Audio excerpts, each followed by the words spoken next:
Hello family, good morning. સ્વાગત છે ફરીથી મારા નવા બ્લોગ વિડીયોની અંદર. ભાઈ સવાર પડી ગયું છે, મસ્ત મજાના નાઈ ધોઈને રેડી થઈ ગયો છું અને નાસ્તો કરવાનો બાકી છે. ઘણા દિવસ બ્લોગ નથી બનાવ્યો, ફરીથી પાછો બ્લોગ બનાવવાનું ચાલુ કર્યા છે. કેમ કે ભાઈ રોજ પછી કાંઈ હોય નહીં, ઘરની ઓફિસ ને ઘરની એવું બધું હોય એટલે કાંઈ બ્લોગ નથી બનાવતો. સવારમાં પડી ગયો છે મસ્ત મજાનું અને થોડુંક નીકળે છે. વરસાદ આવતો નથી 2 દિન હતા, તો ચાલો નાસ્તો કરવાનો બાકી છે તો નાસ્તો કરી લેવી. તો નાસ્તામાં છે ભાઈ સવારમાં ચા ને ભાખરી નાસ્તો કરી લીધો છે ને હવે ઓફિસે જવાનો ટાઈમ થઈ ગયો. કેમ કે નાસ્તો કરવામાં 8:30 વાગી ગયા અને અહીંયા જો આ બધું ખર્યું છે, પોપડી ને એવું બધું. આનું પ્લાસ્ટર નીકળ્યું, પ્લાસ્ટર નહીં કલર.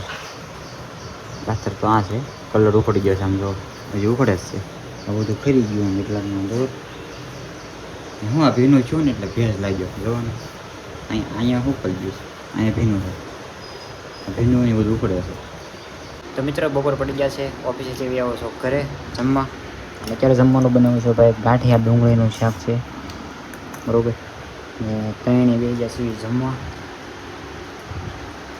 હાર્દિકને બે ભૂતા છે, કુલદીપને એને બપોર જમવાનું ન હોય, ડાયરેક્ટ ખાઈ જ તે હોય.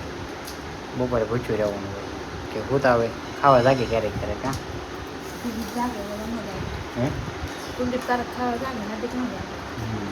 તો મિત્રો ભાઈ મસ્ત મજાનું જમી લીધું છે અને ઘડી બાલ્કનીમાં ઊભું છું. અહીં પણ પવન ખાઉં છું કેમ કે પાછો 2 વાગ્યા એટલે પાછું ઓફિસે જવાનું છે.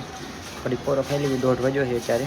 તો મિત્રો ઓફિસેથી વહી આવો છો ઘરે, 8 વાગી ગયા છે, રજા પડી ગઈ ને ડાયરેક્ટ બેસી ગયો છું જમવા. મમ્મી અને પપ્પાએ બધાએ તો જમી લીધું છે, આપણે ખાલી જમવાનું બાકી હતું. તો જમવાનું આજ બનાવ્યું છે ભાઈ દાળ ઢોકળી. જો આપણે ખાઈએ છીએ ભાઈ આજ રખોડામાં, કેમ કે બહાર ભાઈ છે ને હાડીઓ બનાવે છે એટલે આપણે અહીંયા જમવાનું છે આજ રખોડામાં. મસ્ત મજાની દાળ ઢોકળી બનાવી છે અને આમાં છે ભાત, બરોબર. તો ચાલો ભાત તો થોડાક જ છે, થઈ રહે આપણે. ચાલો તો આવું કંઈ જમવાનું હોય જમી લેવી. તો મિત્રો જમી લીધું છે ક્યારનો, અત્યારે છે વાગ્યા છે 10. તો આપણે તો કે બહાર ગયા નથી, ગયા હતા ખાલી ખોપારીને એવું લેવા, બરોબર. ને જો હાડીઓ કરવાની ચાલુ છે.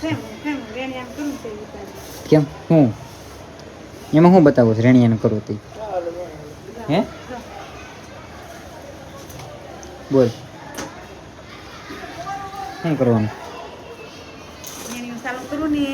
હા ચાલુ જ છે, બતાવજો. હું બ્લોગ ચાલુ જ છે. તો જો ભાઈ આવી રીતે કંઈક રેણીઓ આગે છે હાડીમાં. વધારાની પટ્ટી છે ને કાપવાની હોય. જો હવે ચશ્મા પહેરવા પડે, એને ચશ્મા વગર છે ને ભૂજે નહીં પાછું.